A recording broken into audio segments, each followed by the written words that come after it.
اعوذ باللہ من الشیطان الرجیم بسم اللہ الرحمن الرحیم وَلَقَدْ أَرْسَلْنَا نُوحًا إِلَىٰ قَوْمِهِ فَلَبِثَ فِيهِمْ أَلْفَ سَنَةٍ إِلَّا 50 عَامًا فَأَخَذَهُمُ الطُّوفَانُ وَهُمْ ظَالِمُونَ صدق اللہ العظیم۔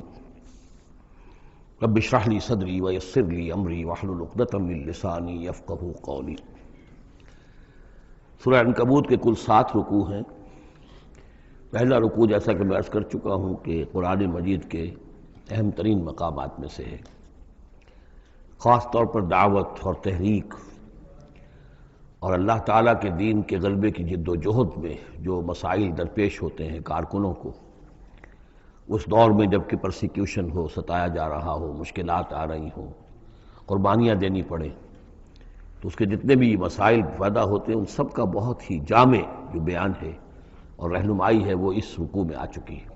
اسی لیے میں نے اس پر زیادہ وقت صرف کیا ہے کہ جو عام طور پہ دورہ ترجمہ قرآن کے درمیان اتنا وقت جو نہیں لگایا جا سکتا۔ تو یہ نوٹ کر لیجئے کہ مطالعہ قرآن حکیم کے جس منتخب نصاب کا میں تذکرہ کرتا رہا ہوں چند دنوں سے، اس کا جو 5واں حصہ ہے، اس کا پہلا سبق جو ہے وہ اسی سورہ عنکبوت کے پہلے رکوع پر مشتمل ہے، اور یہ اس حصے کا یوں سمجھیے کہ بمنزلہ فاتحہ ہے اس حصے کے لیے۔ اب جو بقیہ 6 رکوع ہیں ان میں 3 میں انباء الرسل کا معاملہ آ رہا ہے، لیکن ظاہر بات ہے کہ یہاں جو انباء الرسل آ رہے ہیں تو بیچ بیچ میں خاص طور پر یہی جو مسئلہ ہے بیک گراؤنڈ میں جو مسلمانوں کے مسائل درپیش ہیں، اور جو اس وقت حضور صلی اللہ علیہ وسلم اور آپ کے ساتھی جن مسائل سے دوچار ہیں، اور جو کچھ کہ کشاکش جو ہے مکے میں ہو رہی ہے اہل کفر اور اہل ایمان کے مابین، تو اس کے یوں سمجھیے بٹوین دی لائنز وقفے وقفے سے اس کی طرف بھی اشارے ہیں۔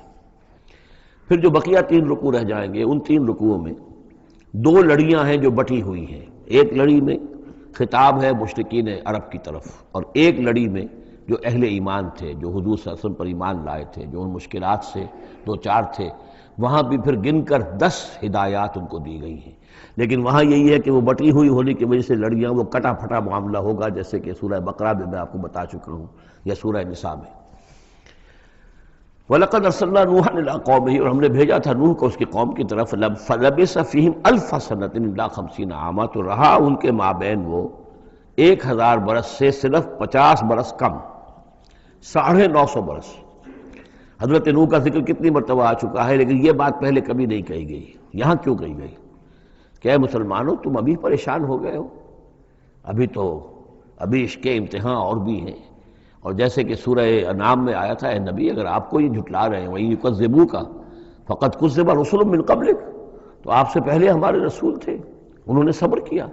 ذرا یاد کیجئے کہ ہمارے بندے نوح نے صلی اللہ علیہ السلام 950 برس تک صبر کیا۔ تو اے مسلمانوں تم سوچو، تم ابھی سے گھبرا گئے ہو۔ یہ موج پریشاں خاطر کو پیغام لبے ساحل نے دیا ہے، دور وصال بحر کبھی تو موجوں میں گھبرا بھی گئی۔ فَأَخَذَهُمُ الطُّوفَانُ وَهُمْ ظَالِمُونَ، تو اس کی قوم کو، حضرت نوح کی قوم کو آ پکڑا طوفان نے، اور وہ ظالم تھے، گناہگار تھے۔ فَأَنجَيْنَاهُ وَأَصْحَابَ السَّفِينَةِ، تو ہم نے بچا لیا اس کو یعنی حضرت نوح کو اور کشتی والوں کو۔ وَجَعَلْنَاهَا آیَةً لِّلْعَالَمِينَ، اور اسے ہم نے بنا دیا تمام جہانوں کے لیے، تمام جہان والوں کے لیے ایک نشانی۔ وَإِبْرَاهِيمَ، اور ہم نے بھیجا ابراہیم کو، اذ قال لقومہ، جب کہ اس نے کہا اپنی قوم سے، اعبدوا اللہ واتقوہ، اللہ کی بندگی اختیار کرو اور اس کا تقوی اختیار کرو۔ ذالکم خیر لکم ان کنتم تعلمون، یہی تمہارے لیے بہتر ہے اگر علم رکھتے ہو۔ انما تعبدون من دون اللہ اوثانا، یہ جن کو تم پوج رہے ہو اللہ کو چھوڑ کر، یہ تو صرف کوئی بت ہیں، ان کے تھان ہیں جو تم نے بنا لیے ہیں۔ وتخلقون افکا، اور تم نے جھوٹ موٹ گھڑا ہوا ہے، یہ اس کی کوئی بنیاد نہیں، کوئی سند نہیں، نہ عقل میں اور نہ ہی کسی اللہ کی اتاری ہوئی کتاب میں۔ ان الذین تعبدون من دون اللہ لا یملکون لکم رزقا، یہ لوگ جنہیں تم پوجتے ہو اللہ کے سوا، وہ تمہیں رزق نہیں دینے کا اختیار رکھتے۔ فابتغوا عند اللہ الرزق، تو رزق تلاش کرو اللہ کے پاس، اللہ سے مانگو رزق، اللہ سے اپنی مشکل کشائی کی درخواست کرو، اللہ سے اپنی حاجت روائی کے لیے دعا کرو۔ وَاعْبُدُوهُ، اور اس کی بندگی کرو، وَاشْكُرُوا لَهُ، اور اس کا شکر ادا کرو، إِلَيْهِ تُرْجَعُونَ، یقیناً اسی کی طرف تم لوٹا دیے جاؤ گے۔ اب یہ ذکر حضرت ابراہیم کا کر طویل جو ہے ایک جملہ معترضہ آ رہا ہے کہ رخ موڑ دیا گیا ہے اس وقت جو کشاکش ہو رہی تھی حضور کے اور مشرکین مکہ کے درمیان، اب ذکر اس کا ہو رہا ہے۔ وَإِن تُكَذِّبُوا، گویا کہ اب خطاب ہو رہا ہے اہل مکہ سے، اور اگر تم جھٹلا رہے ہو فقد کذب امم من قبلکم، تو دیکھو تم سے پہلے بہت سی قوموں نے جھٹلایا. وما علی الرسول الا البلاغ المبین، اور ہمارے رسول پر محمد پر صلی اللہ علیہ وسلم کوئی ذمہ داری نہیں ہے سوائے واضح طور پر اور صاف صاف پہنچا دینے کے. اولم یروا کیف یبدی اللہ الخلق ثم یعیدہ، کیا وہ دیکھتے نہیں ہیں کیسے اللہ تعالیٰ تخلیق پہلی مرتبہ کرتا ہے پھر وہ دوبارہ بھی کرے گا. ان ذلک علی اللہ یسیر، اور یہ اللہ تعالیٰ پر بہت آسان ہے. قل سیروا فی الارض فانظروا، اور تو ان سے کہیے کہ ذرا گھومو پھرو زمین میں اور دیکھو کیف بدا الخلق، کیسے اللہ تعالیٰ پہلے تخلیق کیا ہے اس نے خلق کو. ثم اللہ ینشئ النشأۃ الآخرہ، پھر اللہ اٹھائے گا یا اٹھاتا ہے. دنیا میں بھی ہو رہا ہے کہ کھیتی جو ہے وہ ختم ہو گئی، پھر اگلی پھر فصل آ گئی، پھر فصل آ گئی. تو یہ تو ایک سائیکل چل رہا ہے. اور پھر یہ کہ اللہ تعالیٰ دوسری مرتبہ تمہیں اسی طرح اٹھا دے گا. نشأۃ آخرہ جو ہے آخرت کی جو تمہیں اٹھانا ہے وہ اللہ کے اختیار میں ہے. ان اللہ علی کل شیء قدیر، یقین اللہ ہر شے پر قادر ہے. یعذب من یشاء ویرحم من یشاء، وہ جس کو چاہتا ہے عذاب دیتا ہے دے گا، اور جس کو چاہے گا رحم فرمائے گا. وإلیہ تقلبون، اور اسی کی طرف تم لوٹا دیے جاؤ گے. وما انتم بمعجزین فی الارض، اور تم اسے شکست نہیں دے سکتے زمین میں. ولا فی السماء، نہ آسمان میں، نہ زمین میں کہیں بھاگ کر نہ آسمان میں کہیں بھاگ کر اللہ کو عاجز کر سکتے ہو. وما لکم من دون اللہ من ولی ولا نصیر، اور نہیں ہے کوئی تمہارا اللہ کے سوا نہ حمایتی، یعنی اللہ کے ورے یا اللہ کے مقابلے میں. یہ دون کا لفظ بہت سے معنی دیتا ہے عربی زبان میں، دیکھنا ہوتا ہے کس کانٹیکسٹ میں کیا معنی ہے. اس کانٹیکسٹ میں اللہ کے مقابلے میں تمہارا کوئی نہ ولی ہوگا نہ نصیر ہوگا، نہ کوئی حمایتی نہ مددگار. والذین کفروا بآیات اللہ ولقائہ، اور جن لوگوں نے کفر کیا اللہ کی آیات کا اور اس سے ملاقات کا انکار کیا. اولئک یئسوا من رحمتی، یہ وہ لوگ ہیں جو میری رحمت سے مایوس ہو چکے ہیں. واولئک لہم عذاب علیم، اور ان کے لیے تو دردناک عذاب ہے. یہاں یہ جملہ معترضہ ختم ہوا اور اب پھر حضرت ابراہیم کا تذکرہ آ رہا ہے. فما کان جواب قومہ، تو نہیں تھا کوئی جواب حضرت ابراہیم کی قوم کا، الا ان قالوا، سوائے اس کے کہ انہوں نے کہا اقتلوہ او حرقوہ، اس ابراہیم کو قتل کر دو یا اسے جلا دو. فانجاہ اللہ من النار، تو اللہ تعالیٰ نے انہیں نجات دی آگ سے. ان فی ذلک لآیات لقوم یؤمنون، اور یقیناً اس میں نشانیاں ہیں ان لوگوں کے لیے جو ایمان رکھتے ہیں. وقال انما اتخذتم من دون اللہ اوثانا مودۃ بینکم فی الحیاۃ الدنیا، اب یہ ہے جو بہت اہم جو بات ہے جو کہی ہے انہوں نے. اور انہوں نے کہا حضرت ابراہیم علیہ السلام نے کہ دیکھو تم نے جو یہ اللہ کے سوا بت بنا رکھے ہیں انہیں پوجتے ہو، یہ بھی تم بھی جانتے ہو کہ ان کے پاس کچھ نہیں ہے، تم بھی جانتے ہو کہ ان کو کوئی اختیار حاصل نہیں ہے، تم بھی اور واقع ہو چکے میرے متنبع کرنے کے نتیجے میں تم آگاہ ہو چکے ہو کہ یہ تمہاری حماقت ہے، لیکن تم کیوں چمٹے ہوئے ہو. مودۃ بینکم فی الحیات الدنیا، دنیا کی زندگی میں تمہاری باہمی محبتیں جو ہے وہ چمٹا رہی ہیں. اب کیا کریں، ہماری قوم ہے، ہماری برادری ہے، ہمارا خاندان ہے، وہ سب یہی کر رہا ہے. میں اگر چھوڑ دوں گا تو میں آؤٹ کاسٹ ہو جاؤں گا، میں تو نکل جاؤں گا پھر برادری سے. اکیلا آدمی کیسا رہے. یہ چیزیں ہیں کہ جو انسان کو پھر جمع کر رکھتی ہیں. جیسے عصبیت کا ذکر آیا تھا پچھلی صورت میں کہ اب عصبیت نہیں ہونی چاہیے، اسی طریقے سے یہ عصبیت ہی نہیں بلکہ یہ کہ جتنے بھی رشتہ داریاں ہیں، دوستیاں ہیں، کاروبار ہیں، یہ معاملہ جو ہے کہ حق تم پر منکشف ہو چکا ہے. جان چکے ہو کہ یہ صرف کوئی شے نہیں ہے یہ تم کر رہے تھے تمہارے آباء و اجداد نے جو رسمیں ڈالی ہوئی ہیں، اور تمہیں میں نے متنبع کر دیا ہے. تم نے اپنے جیوں میں جھانک کر دیکھ لیا ہے، اپنے گریبان میں جھانک کر دیکھ لیا ہے، اور تم پر یہ بات منکشف ہو چکی ہے کہ جو میں کہہ رہا ہوں وہ ٹھیک ہے. پھر بھی تم جو چمٹے ہوئے ہو اپنے اس نظام کے ساتھ، تو اس کا سبب صرف ایک ہے. وقال انما اتخذتم من دون اللہ اوثانا مودۃ بینکم فی الحیات الدنیا، تمہاری باہمی محبتیں جو ہیں دنیا کی زندگی میں وہ تمہیں چمٹائے رہتی ہیں. یہی معاملہ ہے اس دنیا میں جب کوئی تحریک اٹھتی ہے اللہ کے دین کے کام کرنے کے لیے، اور بہت مخلص لوگ اس میں شامل ہوتے ہیں، محنت کرتے ہیں، کوشش کرتے ہیں. فرض کیجئے کسی شخص سے کوئی غلطی ہو گئی، کوئی غلط رخ مڑ گئی تحریک، اب وہ تحریک جو ہے وہ کافی عرصے کے بعد اس کے اثرات ظاہر ہوئے، اس کے نتائج جو ہے لوگوں کے سامنے آ رہے ہیں، محسوس بھی ہو جاتا ہے کہ یہ واقعتاً ہم کسی غلط راستے پر آ گئے ہیں. لیکن یہ کہ پھر وہ ایک عصبیت جماعتی ایسی پیدا ہو جاتی ہے کہ سب کچھ ماننے کے باوجود پھر اس جماعت کو چھوڑنے کو تیار نہیں ہوتی. ہماری دوستیاں ہیں، ہماری رشتہ داریاں ہیں، ہمارے کاروباری تعلقات ہیں، یا یہ کہ کچھ لوگوں کے تو اپنے مفادات بھی اس میں شامل ہو جاتے ہیں، اس لیے کہ کچھ عرصے کے بعد ہر جماعت جو ہے وہ ایک فرقہ بن جاتی ہے. جیسے کہ آپ کو معلوم ہے کہ اللہ تعالیٰ نے اس امت کے لیے جو ہے وہ 3 چیزوں کا بندوبست کیا ہے ختم نبوت کے خلا کو پر کرنے کے لیے. نبوت ختم ہو گئی محمد الرسول اللہ پر، تو جو خلا پیدا ہوا وہ 3 چیزوں سے پر ہوا. نمبر 1، قرآن کی حفاظت کا ذمہ اللہ نے لے لیا، جب کہ نہ تورات کا لیا تھا نہ انجیل کا لیا تھا. نمبر دو، ہر صدی میں مجددین کے اٹھانے کا اہتمام کر لیا، ایسے لوگ اٹھاتے رہے، نبی تو نہیں ہوں گے، وہی نہیں آئے گی، لیکن وہ دین کو تازہ کریں گے، دین کی حقیقی تعلیمات جو لوگ بھول چکے ہوں گے دوبارہ یاد دلائیں گے، دین کی اصل حقائق کی طرف متوجہ کریں گے۔ اور تیسرے یہ کہ ایک جماعت ضرور قائم رہے گی حق پر، لا تزال فی امتی طائفۃ قائمین علی الحق۔ اب ہوتا کیا ہے، ایک صدی میں کوئی ایک مجدد اٹھا، اس نے محنت کی، کوشش کی، جد و جہد کی، کچھ لوگ اس کے گرد آ گئے، جمع ہو گئے، اعوان و انصار ہو گئے، وہ ایک جماعت بن گئے۔ لیکن یہ کہ اگلی نسل میں کیا ہوگا، یہ لوگ جو آئے تھے اس کے ساتھ، یہ تو آئے تھے فیس ویلیو پر، اس کو قبول کرنے کے، یہ دعوت صحیح ہے، لیکن ان کی اولاد اب اس لیے چمٹ رہی ہے کہ ہمارے والد تھے اس جماعت میں۔ اب یہ عصبیت کا ایک سلسلہ شروع ہوا۔ تیسری نسل میں آ کر پھر یہ ہو جاتا ہے، اتنے عرصے میں اس جماعت کا ایک حلقہ بن گیا، اس کے آپس کے دوستیاں ہیں، تعلقات ہیں، لین دین بھی ہے، رشتہ داریاں بھی ہو گئی ہیں، لہذا وہ ایک فرقے کی شکل اختیار کر لیتے ہیں۔ اب اس فرقے کے ساتھ چمٹ کر لوگ رہتے ہیں، لیکن پھر اللہ تعالیٰ کسی اور کو اٹھاتا ہے، اور پھر کوئی اللہ کا بندہ جو ہے اسی کام کو اثر نو شروع کرتا ہے۔ یہی ہوتا آیا ہے، اسی لیے ہر صدی میں مجددین، اس لیے کہ تیسری نسل میں آ کر دعوت جو ہے وہ لازماً اس کے اندر خرابی پیدا ہو جاتی ہے۔ اس لیے کہ حضور نے بھی فرمایا، خیر امتی قرنی ثم الذین یلونہم ثم الذین یلونہم، بہترین میری امت کا دور تو ہے میرا اپنا دور، پھر وہ جو میرے بعد ہیں، اور پھر وہ جو ان کے بعد ہیں۔ تو تین نسلوں کو آپ نے خیر قرار دیا ہے۔ اس کے بعد ظاہر بات ہے زوال آیا ہے، ہمارے ہاں بھی آیا ہے۔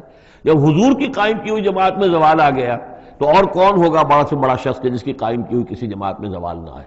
تو یہ تو چیزیں ہوتی ہیں، لیکن ہر شخص کو ہر وقت دیکھنا چاہیے کہ آج کے دور میں دین کا وہ کام کس کے حوالے اللہ نے کیا ہے، کس کو توفیق دی ہے جو صحیح طریقے پر اس کام کو کر رہا ہے، اور اس کا ساتھ دینا چاہیے۔ کسی جماعتی عصبیت، جس طرح کسی قبائلی عصبیت کے اندر مبتلا نہیں ہونا چاہیے، ایسے ہی کسی جماعتی عصبیت میں بھی مبتلا نہیں ہونا چاہیے۔ یہ ہے وہ اہم بات جو یہاں آئی ہے۔ قال انما اتخذتم من دون اللہ اوثانا مودۃ بینکم فی الحیاۃ الدنیا ثم یوم القیامۃ یکفر بعضکم بعضا ببعض، پھر قیامت کے تم ایک دوسرے کا انکار کرو گے، تم ابھی تو بڑی دوستیاں ہیں، بڑا گٹھ جوڑ ہے، وَيَلْعَنُ بَعْضُكُمْ بَعْضًا، تم میں سے بعض دوسروں کو لعنت کریں گے، وَمَأْوَاكُمُ النَّارُ، اور تم سب کا ٹھکانہ ہوگی آگ، وَمَا لَكُم مِّن نَاصِرِينَ، اور نہیں ہوگا کوئی تمہارے لیے مدد کرنے والے۔ فآمن لہ لوط، تو حضرت لوط ایمان لے آئے حضرت ابراہیم پر، وہ ان کے بھتیجے تھے۔ وقال انی مہاجر الی ربی، اور حضرت ابراہیم نے کہا میں اپنے رب کی طرف ہجرت کر رہا ہوں، وہ اپنا ملک چھوڑ کر چلے آئے شام کی طرف۔ قرآن مجید میں کہیں بھی پھر اس کے بعد یہ تذکرہ نہیں ملتا کہ ان کی قوم کا کیا حشر ہوا، پیچھے ان کو ہلاک کیا گیا، کیا ہوا، واللہ عالم۔ انہ هو العزیز الحکیم، یقیناً اللہ تعالیٰ زبردست ہے، حکمت والا۔ ووہبنا لہ اسحاق و یعقوب، اور ہم نے اسے اسحاق جیسا بیٹا دیا، یعقوب جیسا پوتا دیا۔ وجعلنا فی ذریتہ النبوۃ والکتاب، اور پھر ہم نے اسی کی نسل میں، اسی کی اولاد میں نبوت اور کتاب رکھ دی۔ یہ نوٹ کر لیجئے کہ حضرت ابراہیم علیہ السلام کے بعد کوئی نبی، کوئی رسول اس دنیا میں ان کی نسل سے باہر نہیں آیا، لیکن یہ کہ ان کی نسل کہاں کہاں پھیلی ہے یہ ہم نہیں جانتے۔ حضرت ابراہیم کے بیٹے حضرت اسحاق، ان کی نسل کتنی تھی، کہاں کہاں گئی ہے؟ تورات نے تو محفوظ رکھا ہے صرف یعقوب کو، اس لیے کہ بنی اسرائیل کیونکہ یہ لوگ ہیں، اس اپنی نسلی وہ جو بات تھی اس کے حوالے سے حضرت یعقوب کے بارے میں تو ساری چیزیں موجود ہیں۔ حضرت اسحاق کی کوئی اور بیٹا بھی تھا کہ نہیں تھا؟ عیسو تھا مثلا، تو وہ عیسو کہاں ہے، اس کی اولاد کہاں گئی؟ اس طرح بنی قطورہ، کئی بیٹے تھے حضرت ابراہیم کے حضرت قطورہ سے، تو ان میں سے صرف ایک کا ہمیں تذکرہ ملتا ہے، اور وہ ہے حضرت شعیب جس نسل میں آئے ہیں، مدین کی اولاد، باقی کہاں گئے؟ تو اسی طریقے سے یہ کہ یہ در حقیقت یہ اولاد ابراہیم کہاں کہاں پھیلی ہے، جیسے کہ میرا گمان ہے کہ ہندوستان میں بھی آئی ہے۔ نہ صرف یہ کہ ہو سکتا ہے کہ حضرت اسحاق کی اولاد میں سے عیسو کی اولاد آئی ہو اور وہ یہاں پر آباد ہوئی ہو، لیکن یہ کہ ان کا تعلق بھی یہ خاص طور پر برہمن طبقہ جو ہے، میں سمجھتا ہوں کہ وہ اسی طریقے سے ابراہیم کی نسل سے ہے۔ برہمن ابراہیم سے تعلق رکھنے والا برہمن، تو یہ میں سمجھتا ہوں کہ لفظی جو ہے اس کے اندر مناسبت موجود ہے۔ واللہ عالم، یقین سے ہم نہیں کہہ سکتے، الا یہ کہ کوئی شخص ہسٹری کا اس کو اپنا ریسرچ کا موضوع بنائے، بڑا عالم ہو، وہ لائبریریاں جو ہیں کھنگالے اور پرانی تاریخیں دیکھے، شاید۔ وَوَهَبْنَا لَهُ إِسْحَاقَ وَيَعْقُوبَ وَجَعَلْنَا فِي ذُرِّيَّتِهِ النُّبُوَّةَ وَالْكِتَابَ، ہم نے اسی کی نسل میں، اسی کی اولاد میں نبوت اور کتاب رکھ دی۔ طویل عرصے تک وہ نبوت و کتاب آتی رہی حضرت یعقوب کی اولاد میں، پھر آخری نبوت و رسالت حضرت اسماعیل کی اولاد میں۔ وَآتَيْنَاهُ أَجْرَهُ فِي الدُّنْيَا، ہم نے اسے اجر جو ہے دنیا میں بھی عطا فرمایا۔ وَإِنَّهُ فِي الْآخِرَةِ لَمِنَ الصَّالِحِينَ، اور یقیناً وہ آخرت میں ہمارے بڑے نیک بندوں میں سے ہیں۔ وَلُوطًا، اور ہم نے لوط کو بھیجا، اذ قال لقومہ انکم لتاتون الفاحشہ، جب انہوں نے کہا اپنی قوم سے، یہ جو قوم کہا گیا مجازن، حقیقتاً وہ قوم ان کی نہیں تھی، حضرت لوط جو ہے وہ تو بھیجے گئے ہیں ان شہروں کی طرف، یہی ایک استثناء ہے، ورنہ ہر قوم کی طرف رسول اسی کی امت اسی میں سے بھیجا گیا، لیکن چونکہ حضرت ابراہیم کے بعد کوئی رسول کسی اور قوم میں ہو نہیں سکتا، اس لیے عامورہ اور صدوم کی بستیوں میں جو بھیجے گئے وہ حضرت لوط ہیں جو حضرت ابراہیم علیہ السلام کے بھتیجے ہیں۔ انکم لتاتون الفاحشۃ، تم لوگ بڑی بے حیائی کا ارتکاب کر رہے ہو، ما سبقکم بہا من احد من العالمین، تمام جہان والوں میں کسی قوم نے تم سے پہلے یہ حرکت نہیں کی۔ انکم لتاتون الرجال، کیا تم مردوں کی طرف آتے ہو اپنی شہوت کو پورا کرنے کے لیے، وتقطعون السبیل، اور راستہ مارتے ہو، یعنی فطرت کا راستہ تو یہ ہے، اولاد ہوتی ہے تو ہوتی ہے مرد اور عورت کے ملاپ سے، تم نے جو راستہ اختیار کیا تو گویا کہ اس فطرت کی راہ کو تم کاٹ رہے ہو۔ وَتَأْتُونَ فِي نَادِيكُمُ الْمُنكَرَ، اور تم اپنی مجلسوں میں یہ اس کا ارتکاب کرتے ہو، یہ ان کی بے حیائی کی اور ڈھٹائی کی انتہا ہو گئی تھی۔ فما کان جواب قومہ، تو نہیں تھا جواب اس کی قوم کا کوئی، الا ان قالوا، سوائے اس کے کہ انہوں نے کہا ائتنا بعذاب اللہ ان کنت من الصادقین، اے لوط اگر سچے ہو تو اللہ کا عذاب لے آؤ۔ قال رب انصرنی علی القوم المفسدین، تو انہوں نے حضرت لوط نے دعا کی پروردگار میری مدد فرما ان مفسدوں کے خلاف۔ ولما جاءت رسلنا ابراہیم بالبشریٰ، اور جب ہمارے جو ایلچی تھے یعنی وہ جو فرشتے آئے تھے انسانی شکل میں ابراہیم کے پاس بشرا لے کر، بشارت لے کر حضرت اسحاق کی ولادت کی، قالوا انا مہلکو اہل هذه القریہ، انہوں نے کہا کہ ہم ہلاک کرنے کے لیے بھیجے گئے ہیں ان بستی والوں کو، ان اہلھا کانوا ظالمین، یقیناً اس کے جو بستی والے جو ہیں، اس بستی کے لوگ رہنے والے وہ بڑے ظالم ہیں، گناہگار ہیں۔ قال ان فیہا لوطا، حضرت ابراہیم نے کہا اس میں تو لوط بھی تو ہے اسی بستی کے اندر۔ قالوا نحن اعلم بمن فیہا، انہوں نے کہا ہمیں خوب معلوم ہے کہ کون کون ہے اس میں۔ لننجینہ اہلہ الا امرأتہ، ہم اسے بچا لیں گے، نجات دیں گے، اس کو بھی اس کے گھر والوں کو بھی، سوائے اس کی بیوی کے، کانت من الغابرین، وہ ہوگی رہ جانے والوں میں۔ ولما ان جاءت رسلنا لوطا، اور جب وہ ہمارے ایلچی جو ہے وہ پہنچے حضرت لوط کے پاس، سیء بہم، ان کو دیکھ کر وہ پریشان ہوئے، وضاق بہم ذرعا، اور ان کا دل جو بہت تنگ ہوا، خوبصورت لڑکوں کی شکل میں آئے تھے۔ وقالوا لا تخف ولا تحزن، انہوں نے کہا نہیں آپ نہ کوئی خوف کھائیں اور نہ کوئی رنجیدہ ہوں، انا منجوک واہلک، ہم تو آپ کو نجات دینے کے لیے آئے ہیں اور آپ کے گھر والوں کو، الا امرأتک، سوائے آپ کی بیوی کے، کانت من الغابرین، وہ پیچھے رہنے والوں ہی میں ہے۔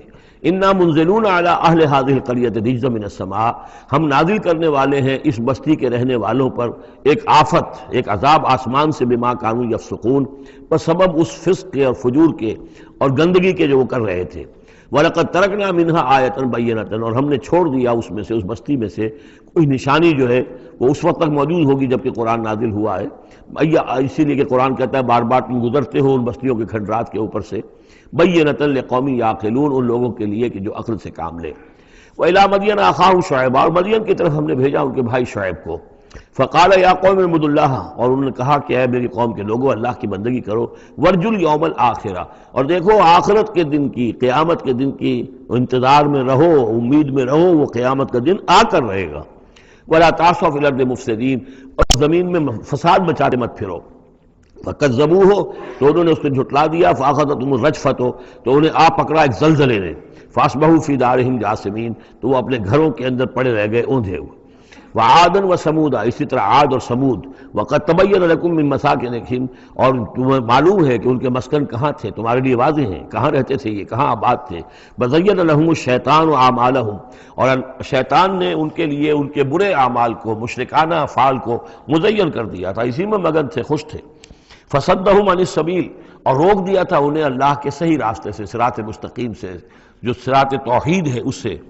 وَكَانُوا مُسْتَبْصِرِينَ، حالانکہ وہ تھے بہت ہوشیار، بہت غور کرنے والے، سوچنے والے، بڑے دانشور تھے، لیکن یہ کہ یہ بڑے دانشور جو ہے کسی جگہ ایسا بھی ہوتا ہے، بہت بڑا عقل مند انسان جو ہے وہ اپنے ناک کے نیچے کے پتھر سے ٹھوکر کھاتا ہے۔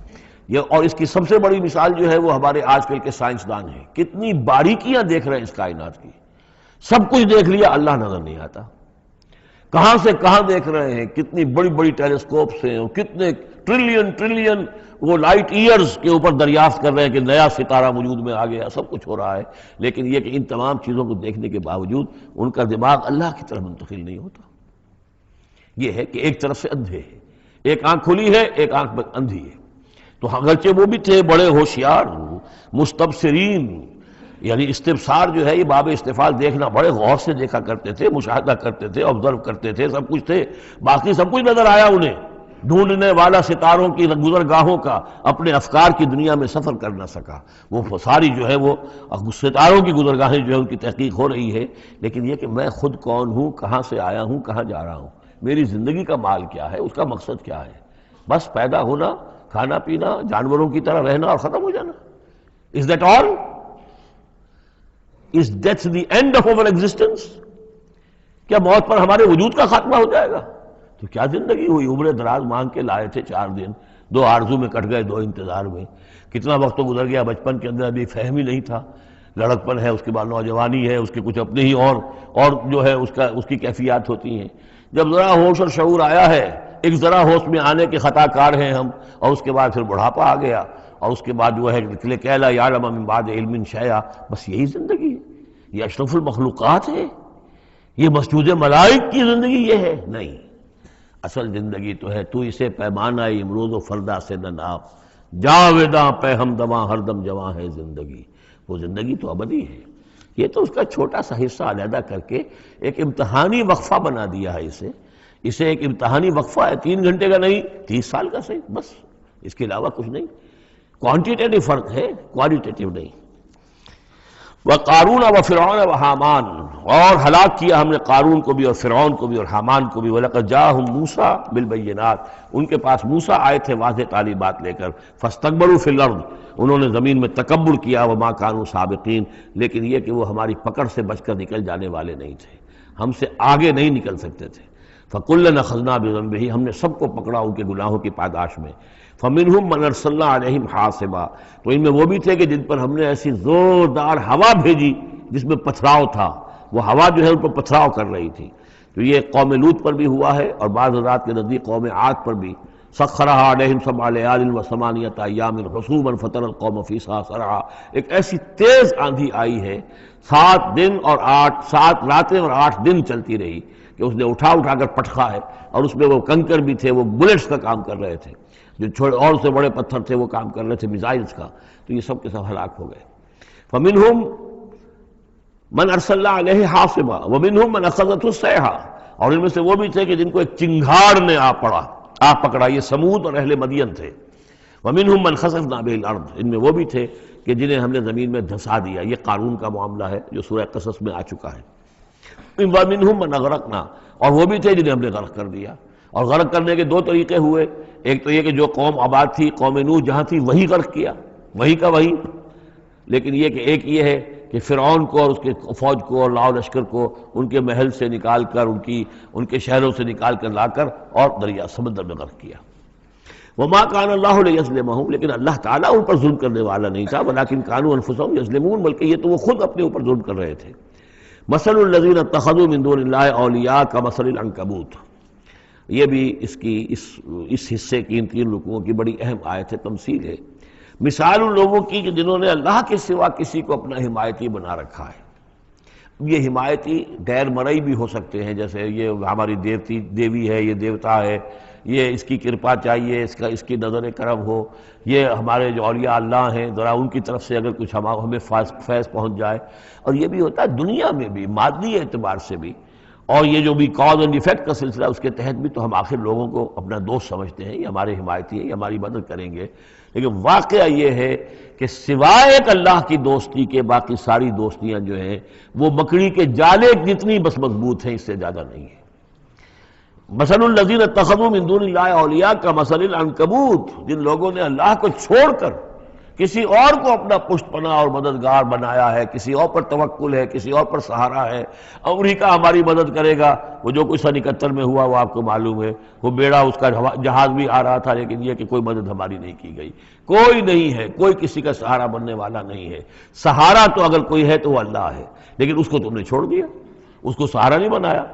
مثل الذین اتخذوا من دون اللہ اولیاء کمثل العنکبوت اتخذت بیتا، یہ بکری بھی تو ایک گھر بناتی ہے، جالا بناتی ہے، وَإِنَّ أَوْهَنَ الْبُيُوتِ لَبَيْتُ الْعَنكَبُوتِ، اور سب جانتے ہیں کہ تمام گھروں میں سب سے زیادہ کمزور گھر وہ اس مکڑی کا گھر ہے۔ لَوْ كَانُوا يَعْلَمُونَ، کاش کہ انہیں معلوم ہوتا۔ ان اللہ یعلم ما یدعون من دونہ من شیء، اللہ خوب جانتا ہے کہ جس کو یہ پکار رہے ہیں اللہ کے سوا کوئی شے ہے ہی نہیں۔ وَهُوَ الْعَزِيزُ الْحَكِيمُ، اور وہ زبردست ہے حکمت والا۔ وَتِلْكَ الْأَمْثَالُ نَضْرِبُهَا لِلنَّاسِ وَمَا يَعْقِلُهَا إِلَّا الْعَالِمُونَ، اور یہ مثالیں ہیں کہ جو ہم لوگوں کے لیے بیان کرتے ہیں لیکن نہیں سمجھتے ان سے مگر وہی لوگ کہ جو علم رکھنے والے ہیں۔ خلق اللہ السماوات والارض، اللہ تعالیٰ نے آسمان اور زمین تخلیق فرمائے بالحق، حق کے ساتھ۔ ان فی ذلک لآیۃ للمؤمنین، یقیناً اس میں نشانی ہے اہل ایمان کے لیے۔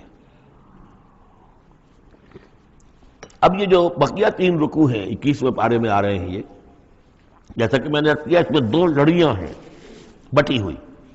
ایک لڑی ہے خطاب اہل ایمان سے، یہاں ایک جگہ آپ کو مل جائے گا کہ براہ راست خطاب بھی ہے، یا عبادی الذین آمنوا، یا ایھا الذین آمنوا والا جو ہے کہ جو مدنی صورتوں میں جو خطاب کا صیغہ ہے وہ تو یہاں بھی نہیں آیا لیکن براہ راست خطاب کیا ہے۔ لیکن یہ کہ اگر گنتی کریں گے تو کچھ 10 احکام اور دیے گئے ہیں ان لوگوں کو جو دین کے لیے کسی محنت کے اندر جد و جہد میں، اس کو غالب کرنے کی کسی کوشش میں، اس کی تحریک میں، اس کی دعوت میں لگے ہوئے ہوں، اور اس میں ان کے لیے مصائب ہوں، مشکلات ہوں، تکالیف ہوں، پریشانیاں ہوں، تو ان کے لیے کیا ہدایات ہیں۔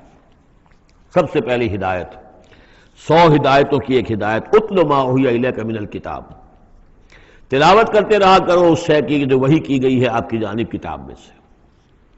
یہی ہم پڑھ چکے ہیں سورہ کہف میں بھی، وَاتْلُ مَا أُوحِیَ إِلَيْكَ مِن کِتَابِ رَبِّكَ لَا مُبَدِّلَ لِکَلِمَاتِهِ وَلَن تَجِدَ مِن دُونِهِ مُلْتَحَدًا۔ وہی بات، سب سے بڑا سہارا بندہ مومن کا کیا ہے؟ اللہ پر جتنا یقین ہوگا، اللہ پر جتنا بھروسہ ہوگا، اللہ سے جتنا تعلق ہوگا اتنا ہی صبر کرے گا۔ وَاصْبِرْ وَمَا صَبْرُكَ إِلَّا بِاللَّهِ، اور اللہ کے ساتھ تعلق کا سب سے بڑے ذریعہ یہ قرآن مجید ہے۔ طرفوا بِأَيْدِيكُمْ وَطَرَفُوا بِيَدِ اللَّهِ، اس کا ایک سرا تمہارے ہاتھ میں ہے، ایک سرا اللہ کے ہاتھ میں ہے۔ القرآن حبل اللہ الممدود من السماء إلى الأرض، حضرت عبداللہ ابن مسعود کی روایت کردہ حدیث ہے، حضور نے فرمایا یہ اللہ کی رسی ہے، مضبوطی کے ساتھ تھام لو اس کو، یہ تنی ہوئی ہے زمین سے آسمان تک۔ واعتصموا بحبل اللہ جميعا، تو اس کے لیے یہ کہ قرآن پڑھا کرو۔ اتل ما اوحی الیک من الکتاب واقم الصلاۃ، اور قرآن کے بعد نمبر 2 نماز قائم کرنا۔ یہ نماز جو ہے اقم الصلاۃ لذکری، یہ سورہ طٰہٰ میں ہم پڑھ آئے ہیں، حضرت موسیٰ کو پہلی وحی ہو رہی ہے، پہلی گفتگو ہو رہی ہے کوہ طور پر، اقم الصلاۃ لذکری ان الصلاۃ تنہی عن الفحشاء والمنکر، یقیناً یہ نماز روکتی ہے بے حیائی کے کاموں سے بھی اور برے کاموں سے بھی۔ وَلَذِکْرُ اللَّهِ اکبر، اور جان لو اللہ کا ذکر سب سے بڑی شے ہے۔ یہاں ذکر کو علیحدہ نہ سمجھیں، یہی ذکر ہے، قرآن جو ہے الذکر ہے۔ ہم نے سورہ ہجر میں دیکھا الذکر، انا نحن نزلنا الذکر وانا لہ لحافظون، تو ذکر میں سب سے پہلے قرآن ہے۔ نمبر 2 اقم الصلاۃ لذکری، نماز قائم کرو میری یاد کے لیے۔ قرآن تو ہے ہی مجسم ذکر، نماز ذکر کے لیے ہے۔ اب تیسری چیز کیا ہے؟ ادعیہ معصورہ ہیں محمد رسول اللہ صلی اللہ علیہ وسلم کی، زندگی کا ہر کام کرتے ہوئے دعا ہے۔ آپ بیت الخلاء میں داخل ہو رہے ہیں تو دعا ہے، نکل رہے ہیں تو دعا ہے، گھر سے باہر جا رہے ہیں دعا ہے، گھر میں داخل ہو رہے ہیں دعا ہے، شیشہ دیکھا ہے تو دعا ہے، کپڑے بدلے ہیں دعا ہے، ہر کام کیجئے وہ، لیکن یہ کہ آپ کا اس وقت اللہ کے ساتھ ذہنی رشتہ قائم رہتا ہے۔ چوتھے نمبر پر جو بھی اور حضور نے فرمائے ہیں، یہ 33 مرتبہ سبحان اللہ، 33 مرتبہ الحمدللہ اور اللہ اکبر، یہ بھی ذکر ہے۔ تو یہ تمام شکلیں ذکر کی ہیں، صرف کسی ایک شے کو ذکر نہ سمجھے ہمارے ہاں یہ بن گیا بس اللہ اللہ کر رہے ہیں تو ذکر ہے، نہیں، ذکر میں سب سے پہلے قرآن کی تلاوت ہے۔ اتل ما اوحی الیک من الکتاب واقم الصلاۃ ان الصلاۃ تنہی عن الفحشاء والمنکر ولذکر اللہ اکبر واللہ یعلم ما تصنعون۔ ایک تو یہ ہدایت ہو گئی، اللہ خوب جانتا ہے جو تم کر رہے ہو۔ دوسری ہدایت ولا تجادلوا اہل الکتاب الا باللتی ہی احسن، جنہیں پہلے تم سے کتاب دی گئی تھی ان سے جھگڑا مت کرو مگر بہترین طریقے پر، ان سے بات کرو تو بڑے ہی اسلوب سے کرو، خوبصورتی سے کرو، بات کو سمجھانے کے لیے کرو، ان کی توہین نہ ہو، ان کے جذبات کو آپ بھڑکنے نہ دیں، ان میں حمیت جاہلی جو ہے اپنی امکانیت تک تو کوشش کریں کہ وہ بھڑکے نہ، باقی پھر وہ جو کرتے ہیں اللہ کے ہاں وہ ذمہ دار ہوں گے، لیکن ان سے گفتگو کرو تو بڑے عمدگی کے ساتھ کرو۔ الا الذین ظلموا منہم، سوائے ان کے جو ان میں سے ناانصافی پر تل گئے ہوں۔ اب یہ استثناء جو دو معنی میں ہے، ایک تو یہ ہے کہ اس کا مطلب یہ کہ ان سے مجادلہ کرو ہی نہ، اور دوسرے یہ کہ اگر ان کے ساتھ کسی وقت کوئی سختی بھی کرنی پڑے، کوئی سخت جملہ بھی کہنا پڑے تو اجازت ہوگی، جہاں معلوم ہو جائے کہ یہ ہٹ درمی کے اوپر جو ہے آ گیا ہے تو وہاں اس دونوں کا امکان پیدا ہو جائے گا۔ وَقُولُوا، لیکن تمہیں ان سے کہنا کیا ہے یہ بھی سمجھ لو، تاکہ اب اس کو یہ سمجھیے کہ یہ ہمیں مسلمانوں میں جب کام کرنا ہے، مسلمان سو گئے ہیں، بھول گئے اپنے سبق کو، انہیں یاد دلانا ہے تو اسی انداز میں انہیں یاد دلانا ہے۔ قولوا آمنا بالذی انزل الینا وانزل الیکم، ان سے کہو بھائی ہم تو ایمان رکھتے ہیں اس پر بھی جو تو ہماری طرف نازل کیا گیا اور اس پر بھی جو آپ کی طرف نازل کیا گیا۔ وَإِلٰہُنَا وَإِلٰہُکُمْ واحد، اور یہ تو نہیں ہے کہ ہمارا خدا کوئی اور ہے تمہارا خدا کوئی اور ہے، ہمارا الہ اور تمہارا الہ ایک ہی تو ہے۔ وَنَحْنُ لَهُ مُسْلِمُونَ، اور ہم تو اسی کے سامنے فرما بردارانہ اپنا سر جھکا چکے ہیں۔ وَكَذَلِكَ أَنزَلْنَا إِلَيْكَ الْكِتَابَ، اے نبی اسی طرح ہم نے آپ کی جانب کتاب نازل کی ہے۔ فَالَّذِينَ آتَيْنَاهُمُ الْكِتَابَ يُؤْمِنُونَ بِهِ، تو وہ لوگ جنہیں ہم نے کتاب دی ہے، یہود اور نصارہ، ان میں بھی وہ لوگ ہیں جو اس پر ایمان لائیں گے یا جو ایمان لا رہے ہیں، جیسا کہ ہم پڑھ چکے ہیں کہ وہ آئے تھے کچھ لوگ جو حبشہ سے ایک وفد کی شکل میں، اور مکے والوں نے انہیں ستایا بھی، استہزاء بھی کیا، لیکن وہ لوگ وہ تھے جو پہلے حضرت عیسیٰ پر ایمان رکھتے تھے، عیسائی تھے، اور اب محمد پر بھی ایمان رکھتے ہیں، تو اللہ تعالیٰ نے ان کو دوہرا اجر دیا، مرتین۔ وَمِنْ هَؤُلَاءِ مَن يُؤْمِنُ بِهِ، اور ان میں سے یعنی مشرکین مکہ میں سے بھی بہت سے لوگ ہیں جو ایمان لائے ہیں اور ابھی لا رہے ہیں یا لائیں گے۔ وَمَا يَجْحَدُ بِآيَاتِنَا إِلَّا الْكَافِرُونَ، اور ہماری آیات کا انکار تو نہیں کرتے سوائے وہی کہ جو ناشکرے ہیں اور جو کفر کر اڑ گئے ہوں۔ اب ایک اور دیکھیے دلیل، اب یہ حصہ جو ہے یہ دوسری ڈوری آ گئی کہ جس میں روح سخن جو ہے مشرکین کے ساتھ رد و قضا والی بات ہے۔ وَمَا كُنْتَ تَتْلُو مِن قَبْلِهِ مِن كِتَابٍ، ارے نبی آپ تو اس سے پہلے، اس قرآن کے آپ پر نازل ہونے سے پہلے آپ کوئی کتاب پڑھتے ہی نہیں تھے، آپ دنیاوی اعتبار سے پڑھے ہوئے آدمی ہیں ہی نہیں، آپ نے تعلیم حاصل کی نہیں، لکھنا پڑھنا سیکھا نہیں۔ وَلَا تَخُطُّهُ بِيَمِينِكَ، نہ ہی آپ اپنے داہنے ہاتھ سے کچھ لکھتے تھے، کوئی کتاب لکھتے تھے، نہ پڑھتے تھے نہ لکھتے تھے۔ اِذًا لَارْتَابَ الْمُبْطِلُونَ، تو اس شکل میں تو ان کو جو اس کو باطل قرار دے رہے ہیں یہ لوگ جو جھوٹے کہہ رہے ہیں محمد کو، اس شکل میں تو پھر ان کے پاس کوئی کا کوئی شک کرنے کی گنجائش ہو جاتی کہ یہ بڑا لکھنے پڑھنے والے آدمی تھے، مشق کرتے کرتے بہت اچھی چیزیں بھی لکھنے لگے ہیں، اب ان کی زبان جو ہے منج گئی ہے، قلم جو ہے وہ منج گیا ہے، لہذا اب قرآن جیسی شے بھی تصنیف کر لی انہوں نے۔ اگر پہلے سے یہ عمل ہوتا، لیکن تم تو جانتے ہو کہ ہمارے اس نبی محمد نے صلی اللہ علیہ وسلم انہوں نے تو کبھی لکھنا پڑھنا سیکھا ہی نہیں۔ وَمَا كُنْتَ تَتْلُو مِن قَبْلِهِ مِن كِتَابٍ، اے نبی آپ تو نہیں پڑھا کرتے تھے اس کتاب سے پہلے کوئی کتاب۔ وَلَا تَخُطُّهُ بِيَمِينِكَ، اور نہ آپ اسے اپنے داہنے ہاتھ سے لکھتے تھے۔ اِذًا لَارْتَابَ الْمُبْطِلُونَ، تب تو ان لوگوں کو شک کرنے کی گنجائش پیدا ہو جاتی۔ بل هُوَ آیاتٌ بَيِّنَاتٌ فِي صُدُورِ الَّذِينَ أُوتُوا الْعِلْمَ، بلکہ یہ تو آیات بینات ہیں، بڑی روشن ان لوگوں کے سینوں میں جنہیں علم دیا گیا ہے، وہ جانتے ہیں سابقہ جو کتابوں والے ہیں۔ وَمَا يَجْحَدُ بِآيَاتِنَا إِلَّا الظَّالِمُونَ، اور ہماری آیات کا انکار نہیں کرتے مگر وہی جو ظالم ہیں۔ وَقَالُوا لَوْلَا أُنزِلَ عَلَيْهِ آیَاتٌ مِّن رَّبِّهِ، اور وہ کہتے ہیں کہ کیوں نہیں نازل کی جاتی ان کے اوپر کوئی نشانیاں ان کے رب کی طرف سے، وہی باتیں جو مستقل طور پر چلی آ رہی ہیں۔ قُلْ إِنَّمَا الْآيَاتُ مِنْ اللَّهِ، نبی کہہ دیجئے نشانیوں کا اختیار کل کا کل اللہ کے ہاتھ میں ہے۔ وَإِنَّمَا أَنَا نَذِيرٌ مُّبِينٌ، اور میں تو صرف واضح طور پر خبردار کر دینے والا ہوں۔ أَوَلَمْ يَكْفِهِمْ أَنَّا أَنزَلْنَا عَلَيْكَ الْكِتَابَ يُتْلَىٰ عَلَيْهِمْ، کیا ان لوگوں کے لیے یہ نشانی کافی نہیں ہے کہ اے محمد ہم نے آپ پر یہ کتاب نازل کر دی ہے جو ان کو پڑھ کر سنائی جا رہی ہے؟ کیا یہ قرآن معجزہ نہیں ہے؟ کتنی مرتبہ ان کو چیلنج کیا گیا اس قرآن جیسی ایک صورت ہی بنا لاؤ، 10 صورتیں بنا لاؤ، کیا یہ معجزہ نہیں ہے؟ کیا یہ عاجز نہیں آ چکے ہیں؟ اولم یکفہم، تو کیا یہ نشانی ان کے لیے کافی نہیں؟ اگر تو حق کا طالب ہو، ہدایت کا طالب ہو تو یہ نشانی بھی کافی ہے۔ اولم یکفہم انا انزلنا علیک الکتاب یتلی علیہم ان فی ذلک لرحمۃ وذکری لقوم یؤمنون، یقیناً اس میں رحمت ہے اور یاد دہانی ہے، تذکیر ہے ان لوگوں کے لیے کہ جو مانتے ہیں۔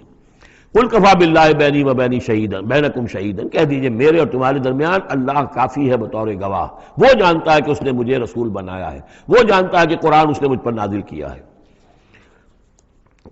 یعلم ما فی السماوات والارض، وہ جانتا ہے جو کچھ کہ آسمانوں میں ہے اور زمین میں ہے۔ والذین آمنوا بالباطل، اور وہ لوگ جو باطل پر ایمان رکھتے ہیں، وکفروا باللہ، اور اللہ کا کفر کرتے ہیں، اولئک هم الخاسرون، یقیناً وہی لوگ ہوں گے جو خسارے پانے والے ہیں۔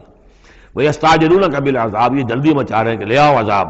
ولولا اجل مسمى، اور اگر پہلے سے ایک وقت معین طے نہ ہو چکا ہوتا، لجاءہم العذاب، تو پھر ان پر عذاب آ چکا ہوتا، ولیاتینہم بغتۃ، اور وہ ان پر آئے گا تو اچانک آئے گا، وہم لا یشعرون، اور انہیں پتہ بھی نہیں ہوگا۔ یستعجلونک بالعذاب، یہ نبی پھر دوبارہ یہ الفاظ آئے، نوٹ کیجئے، بہت لطیف بات ہے، یہ عذاب کی جلدی مچا رہے ہیں۔ وَإِنَّ جَهَنَّمَ مُحِيطَةٌ بِالْكَافِرِينَ، حالانکہ جہنم ان کا احاطہ کر چکی ہے۔ یہ ایسے ہی ہے کہ جیسے کسی شہر کے باہر دشمن آ چکا ہو اور اس نے محاصرہ کر لیا ہو، شہر والوں کو پتہ ہی نہ ہو۔ تو اس طریقے سے وہ چونکہ غیر مرئی ہے جہنم، نظر نہیں آ رہی، ورنہ حقیقت میں تو جہنم ان کا احاطہ کر چکی ہے۔ یوم یغشاہم العذاب، جس دن کے عذاب ان کو آ کر ڈھانپ لے گا، ان پر چھا جائے گا، من فوقہم ومن تحت ارجلہم، ان کے اوپر سے بھی اور ان کے نیچے سے بھی، ان کے قدموں کے نیچے سے بھی۔ وَيَقُولُ ذُوقُوا مَا كُنتُمْ تَعْمَلُونَ، اور پھر کہا جائے گا چکھو اپنے کرتوتوں کا مزہ۔ اب یہاں وہ تیسری ہدایت آ رہی، دو پہلے میں نے گنوائی تھی، اتل ما اوحی الیک من کتاب ربک من الکتاب واقم الصلاۃ ان الصلاۃ تنہی عن الفحشاء والمنکر ولذکر اللہ اکبر، دوسری ولا تجادلوا اہل الکتاب الا بالتی ہی احسن الا الذین ظلموا منہم۔ اب دیکھیے تیسری، یا عبادی الذین آمنوا ان ارضی واسعۃ فایایا فاعبدون، اے میرے وہ بندو جو ایمان لائے ہو۔ پورے مکی قرآن میں یہ آیت ہے براہ راست خطاب، یا آئے گی آگے چل کر یا عبادی الذین اسرفوا علی انفسہم، بس یا ایھا الذین آمنوا، یہ مکی مدنی دور کی اصطلاح ہے۔ یا عبادی الذین آمنوا، بڑا اس میں جو ہے نا بڑی عنایت ہے، شفقت ہے، اے میرے وہ بندو جو مجھ پر ایمان لائے ہو، ان ارضی واسعۃ، میری زمین بڑی کشادہ ہے۔ کیا معنی ہے؟ اگر مکے میں تم پر تمہارا قافیہ تنگ کر دیا گیا ہے، اگر مکے میں زندگی تمہارے لیے محال کر دی گئی ہے توحید پر رہتے ہوئے، چھوڑ دو اس مکے کو۔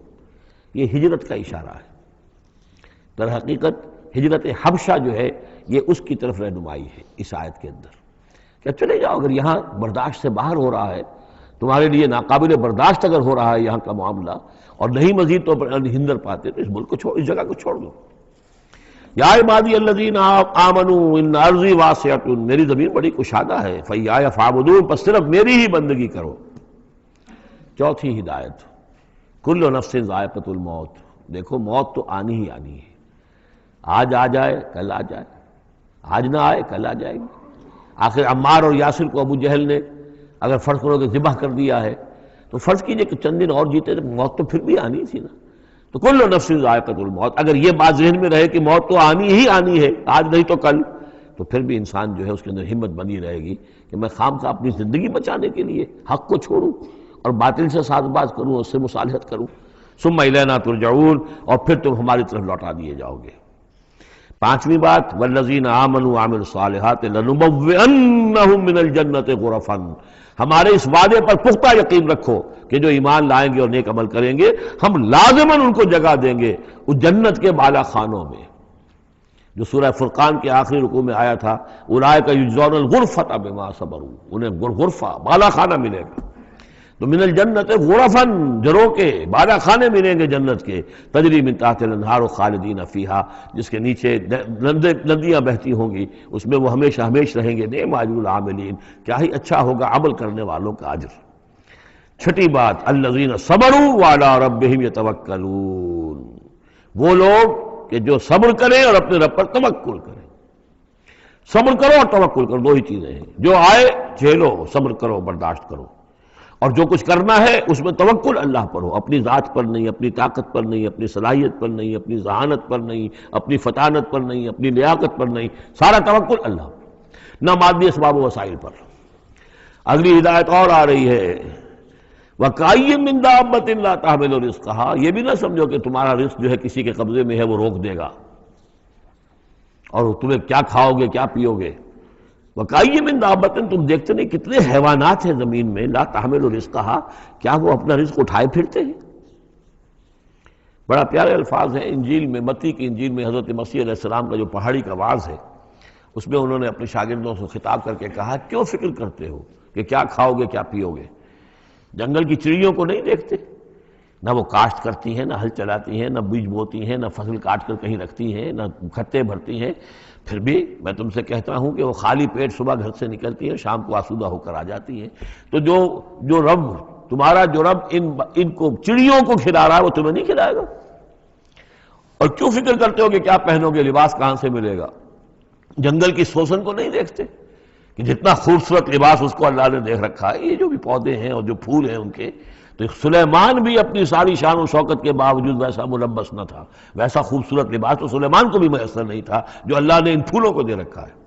تو غور کرو، جو وہ زمین کی اس گھاس پھوس کو اور ان پودوں کو اس قدر حسین لباس دے رہا ہے، عمدہ لباس دے رہا ہے، جو ابھی ہیں اور کل نہیں ہوں گے، یا یہ کہ کاٹ کر اور وہ چولہوں میں جلا دی جائے گی گھاس، تو کیا وہ تمہیں نہیں پہنائے گا؟ لیکن تم یقین نہیں کرتے۔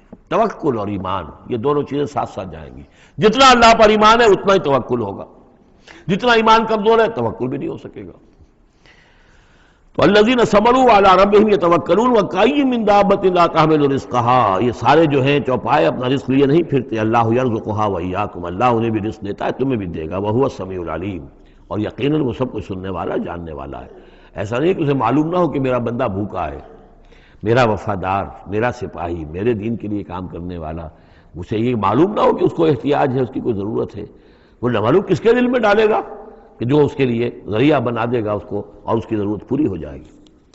اب اس کے بعد وہ دوسری کڑی آ گئی کہ جس میں پھر اب وہ مشرکین مکہ سے وَلَئِن سَأَلْتَهُم مَّن خَلَقَ السَّمَاوَاتِ وَالْأَرْضَ وَسَخَّرَ الشَّمْسَ وَالْقَمَرَ، اگر ان سے آپ پوچھیں گے کس نے پیدا کیا آسمان اور زمین اور کس نے مسخر کیا سورج اور چاند کو، لَيَقُولُنَّ اللَّهُ، وہ کہیں گے اللہ نے، فَأَنَّىٰ يُؤْفَكُونَ، پھر کہاں سے یہ لوٹا دیے جاتے ہیں۔ اللہ یبسط الرزق لمن یشاء من عبادہ ویقدر لہ، یہ اللہ ہی ہے کہ جو اپنے بندوں میں سے جس کے لیے چاہتا ہے رزق کو کشادہ کر دیتا ہے، اور جس کے لیے چاہتا ہے ماپ تول کر دیتا ہے، کم کر دیتا ہے۔ ان اللہ بکل شیء علیم، یقیناً اللہ تعالیٰ ہر چیز پر ہر چیز کا علم رکھتا ہے۔ وَلَئِن سَأَلْتَهُم مَّن نَّزَّلَ مِنَ السَّمَاءِ مَاءً فَأَحْيَا بِهِ الْأَرْضَ مِن بَعْدِ مَوْتِهَا، اور اگر آپ ان سے پوچھیں گے کس نے برسایا آسمان سے پانی اور زندہ کیا زمین کو اس کے مردہ ہو جانے کے بعد، لَيَقُولُنَّ اللَّهُ، وہ کہیں گے فوراً اللہ نے کیا۔ قُلِ الْحَمْدُ لِلَّهِ، کہو پھر کل حمد کل شکر بھی اللہ ہی کے لیے ہے، بل اکثرہم لا یعقلون، لیکن یہ لوگ ان کی اکثریت عقل سے کام نہیں لیتی۔ اب اگلی اور ہدایت آ رہی اہل ایمان کے لیے، وما هذه الحیاۃ الدنیا الا لہو ولعب وان الدار الآخرۃ لہی الحیوان لو کانوا یعلمون۔ دیکھو مسلمانوں، یہ دنیا کی زندگی تو کھیل کود کے سوا کچھ نہیں، کھیل ہے، کچھ جی کا بہلا لینا ہے، یہ ڈرامہ ہے جو ہو رہا ہے۔ یہاں بادشاہ ہوتا ہے کچھ عرصے کے لیے بادشاہ، جیسے ڈرامے میں بادشاہ ہوتا ہے، لیکن جب مرے گا تو کیا وہ بادشاہت کہاں رہ جائے گی؟ ایسے ہی ڈرامے سے نکل آئے گا، لباس اتار دے گا، تو ایک ایکٹر کا ایکٹر ہے، چاہے وہ فقیر تھا پہلے اس ڈرامے کے اندر، اور دوسرا ایکٹر جو ہے بادشاہ تھا، باہر نکل کر 3 گھنٹے کے بعد دونوں کے دونوں ایک جیسے ہیں، اور وہ نہ وہ بادشاہ بادشاہ ہے نہ وہ فقیر فقیر ہے۔ یہ ہے عارضی سا ہے، لیکن یہ کہ ان الدار الآخرۃ لہی الحیوان، یقیناً آخرت کا گھر وہ ہے اصل زندگی، زندگی وہ ہے۔ لو کانوا یعلمون، کاش کہ ہمیں معلوم ہوتا، لو کننا نعلم، کاش کہ ہمیں معلوم ہوتا۔ یہ بھی نوٹ کر لیجئے، آخرت کو صرف مان لینا کہ ہاں آخرت ہے، بعث بعد الموت ہے، یہ کافی نہیں ہے، یہ معلوم ہو کہ اصل زندگی وہی ہے۔ میں نے جو اس کی تشبیہ جو ہے بیان کی ہے بعض مواقع پر، کہ ایک کتاب ہوتی ہے، اس کا دیباچہ بھی ہوتا ہے، اس کا کوئی ضمیمہ بھی ہوتا ہے، چھوٹا سا ضمیمہ۔ ہمارا جو تصور ہے وہ یہ کہ اصل کتاب زندگی تو یہ دنیا کی زندگی ہے، ہاں ایک ضمیمہ اب لگا ہوا ہے آخرت کا، اس کی اہمیت ہمارے نزدیک اتنی ہے، ضمیمہ ہے بس، دنیا کی زندگی اصل زندگی ہے۔ ہونا کیا چاہیے کہ یہ دنیا کی زندگی تو دیباچہ ہے، اصل کتاب جو ہے وہ آخرت کی زندگی ہے۔ یہ ریشو پروپورشن کم سے کم، حالانکہ ویسے تو فائنائٹ اور انفائنائٹ کے درمیان کوئی ریشو پروپورشن ہو ہی نہیں سکتی، ایک لامحدود زندگی اور ایک محدود زندگی، کیا اس میں ریشو پروپورشن ہوگی؟ لیکن یہ کہ پھر بھی اگر کوئی کرنی ہے تو دیباچہ اور کتاب زندگی اصل موت کے بعد کھلے گی، یہ دیباچہ ہے، یہ مقدمہ ہے۔ ہم نے کیا سمجھا ہے اصل زندگی، کتاب زندگی یہ ہے، ہاں ایک ضمیمہ بھی اس کے ساتھ ہے جس کا نام آخرت ہے۔ فَإِذَا رَكِبُوا فِي الْفُلْكِ، پھر انہی مشرکین سے پھر خطاب ہو رہا ہے، اور یہ مضمون کئی بار آ چکا ہے۔ جب یہ سوار ہوتے ہیں کشتی میں، دعوا اللہ مخلصین لہ الدین، تو پھر یہ اللہ ہی کو پکارتے ہیں اس کے لیے اپنی اطاعت کو خالص کرتے ہوئے۔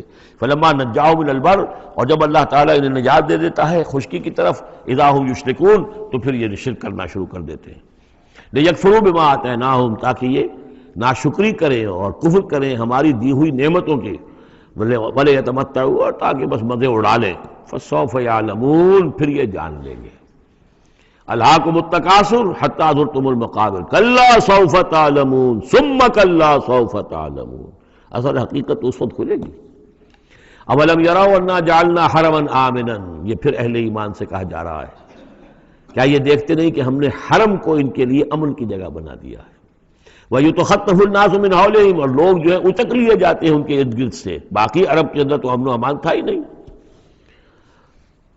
أَفَبِالْبَاطِلِ يُؤْمِنُونَ وَبِنِعْمَةِ اللَّهِ يَكْفُرُونَ، تو کیا یہ باطل پر ایمان رکھتے ہیں اور اللہ کی نعمت کا یہ کفران کر رہے ہیں.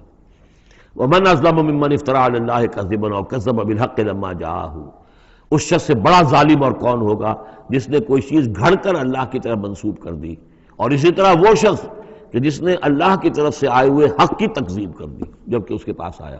یہ دونوں ہم بدن جرم ہیں. یعنی اگر میں جھوٹ موٹ قرآن جو ہے خود تصنیف کر کے اللہ کی طرف منسوب کر رہا ہوں تو مجھ سے بڑا ظالم اور گناہ گار کوئی نہیں. لیکن یہ بھی سوچ لو، اگر واقعتاً یہ اللہ کا کلام ہے جو میں تمہارے سامنے پیش کر رہا ہوں اور تم اس کی تکذیب کر رہے ہو تو تم سے بڑا ظالم کوئی نہیں. الیس فی جہنم مثوی للکافرین، تو کیا جہنم ہی میں ٹھکانہ نہیں ہے ان کافروں کا. اور آخری آیت جو ہے پھر اسی صیغے میں لنہدین والذین جاہدوا فینا، اہل ایمان کے دلجوئی کے لیے گھبراؤ نہیں، پریشان نہ ہو. والذین جاہدوا فینا لنہدینہم سبلنا، وہ لوگ کہ جو ہماری راہ میں جہاد کریں، محنت کریں، کوشش کریں، جد و جہد کریں، قربانیاں دیں، ایثار کریں، انہیں مطمئن رہنا چاہیے. ہمارا پختہ وعدہ ہے، مؤکد وعدہ ہے، ہم لازماً ان کی رہنمائی کریں گے اپنے راستوں کی طرف. لَنَهْدِيَنَّهُمْ سُبُلَنَا وَإِنَّ اللَّهَ لَمَعَ الْمُحْسِنِينَ، اور یقیناً اللہ تعالیٰ ساتھ ہے اہل احسان کے، جو اللہ تعالیٰ کے پر ایمان اور یقین اس درجے کا رکھتے ہوں اور اس کے لیے تن من دھن لگانے کے لیے تیار ہوں تو اللہ ان کے ساتھ ہے. یعنی اللہ کی نصرت ساتھ ہے، اللہ کی مدد ساتھ ہے، اللہ کی تائید ساتھ ہے. سورۃ الروم، بسم اللہ الرحمن الرحیم. الف لام میم، غلبت الروم فی ادنی الارض وهم من بعد غلبهم سیغلبون فی بضع سنین للہ الامر من قبل ومن بعد ویومئذ یفرح المؤمنون بنصر اللہ ینصر من یشاء وهو العزیز الرحیم. وعد اللہ لا یخلف اللہ وعدہ ولکن اکثر الناس لا یعلمون. یہ سورہ روم جو ہے اس میں آغاز میں جو مضمون آیا ہے وہ اس اعتبار سے بہت اہم ہے کہ ایک تاریخی پس منظر بھی ہے اس کا، اور ایک بہت بڑی پیشن گوئی تھی کہ جو ان آیات میں کی گئی تھی کہ جو پھر صحیح ایگزیکٹلی جیسے کہ پیشن گوئی اللہ نے کی تھی ان آیات میں وہ پوری ہوئی. یہ آپ ذہن میں رکھیے کہ بہت طویل عرصے تک، کئی 100 برس تک تاریخ کے اندر، جب یہ ایرانی امپائر بنی ہے کہ خسرو سے سائرس سے کے زمانے سے 2500 سال پہلے جو بادشاہ تھا ذوالقرنین، تو ایک بڑی سلطنت یہ تھی اور دوسری بڑی سلطنت جو تھی وہ سلطنت روما تھی. سلطنت روما کا سب سے بڑا حصہ تو خیر روم جو یورپ کے اندر تھا، لیکن یہ کہ یہ ترکی کا پورا علاقہ اور مغربی میڈیٹرینین کے ساتھ ساتھ جو ساحل ہے یہ ان کے پاس ہوتا تھا. ان دو حکومتوں میں جیسے سی سو ہوتا ہے، جھولا جھول رہی تھی تاریخ. کبھی ایرانیوں میں کوئی زوردار طاقتور بادشاہ اٹھا باصلاحیت، اس نے حملہ کیا اور رومیوں کو دھکیل دیا وہ یورپ کے اندر اور ایشیا خالی کرا لیا. کبھی رومیوں میں کوئی زبردست طاقتور کوئی بادشاہ اٹھا جو کہ جس کے اندر صلاحیت تھی، وہ آ کر ایرانیوں کو دھکیلتا ہوا پیچھے لے جاتا تھا. تو اس طریقے سے یہ سی 100 جو ہے یہ کئی 100 برس تک جاری رہا. حضور کی بعثت کے زمانے میں ایسا معاملہ ہوا ہے کہ سن 614 میں، 602 سے لے کر 614 تک، اور حضور کی ولادت ہوئی 571 میں، یعنی جب حضور کی عمر 31 برس تھی اس سے لے کر اور 45 برس کی عمر تک ایک مسلسل جنگ چلی ہے ان دونوں کے مابین، روم اور ایران کی. لیکن سن 614 میں ایک بڑی زبردست شکست دی. کیخسرو پرویز، کیخسرو ثانی وہ اپنے آپ کو کہتا تھا، پہلا کیخسرو تو تھا ذوالقرنین اور ثانی میں ہوں. اب بہرحال یہ ایک بڑا باصلاحیت حکمران تھا. اس نے شکست دی ہے رومیوں کو بہت بری طرح. شام میں، اب یہ چونکہ رومی عیسائی ہو چکے تھے، سن 300 عیسوی میں یہ عیسائی ہو چکے تھے.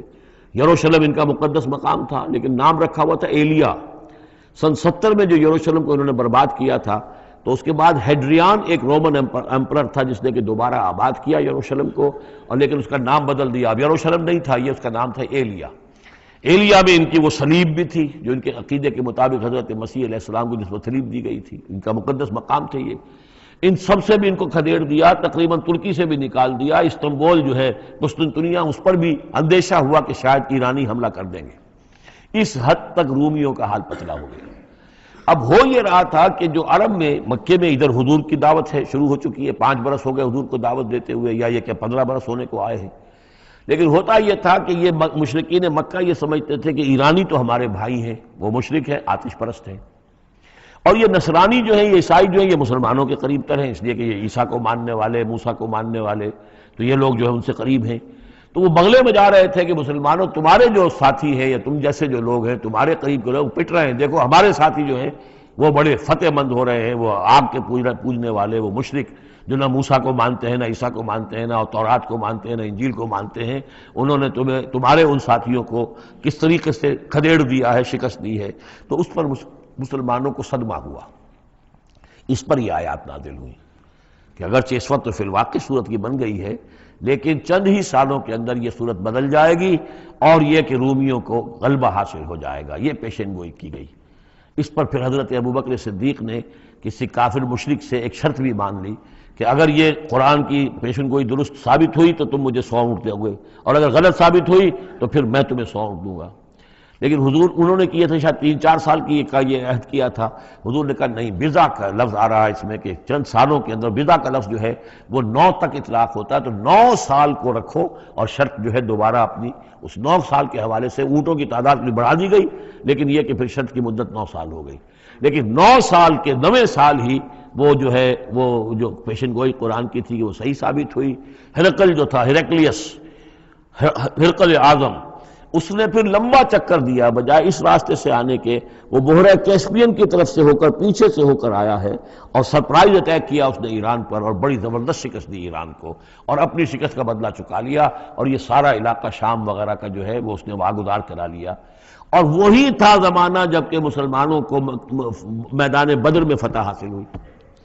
تو یہ شکست، 2 خوشیاں جمع ہو گئی مسلمانوں کے لیے، کہ ایک تو یہ کہ جو ان کے قریب تر تھے یعنی عیسائی، ان کو فتح حاصل ہو گئی مشرکین کے ساتھ کے مقابلے میں، کہ جو مشرکوں سے قریب تر تھے، آتش پرست تھے۔ دوسرے یہ کہ خود انہیں فتح حاصل ہو گئی، فتح مبین، الفرقان آ گیا بدر کا، اس کا ذکر ہے ان آیات میں۔ الف لام میم، غلبت الروم، رومی مغلوب ہو گئے، فی ادنی الارض، قریب کی سرزمین میں۔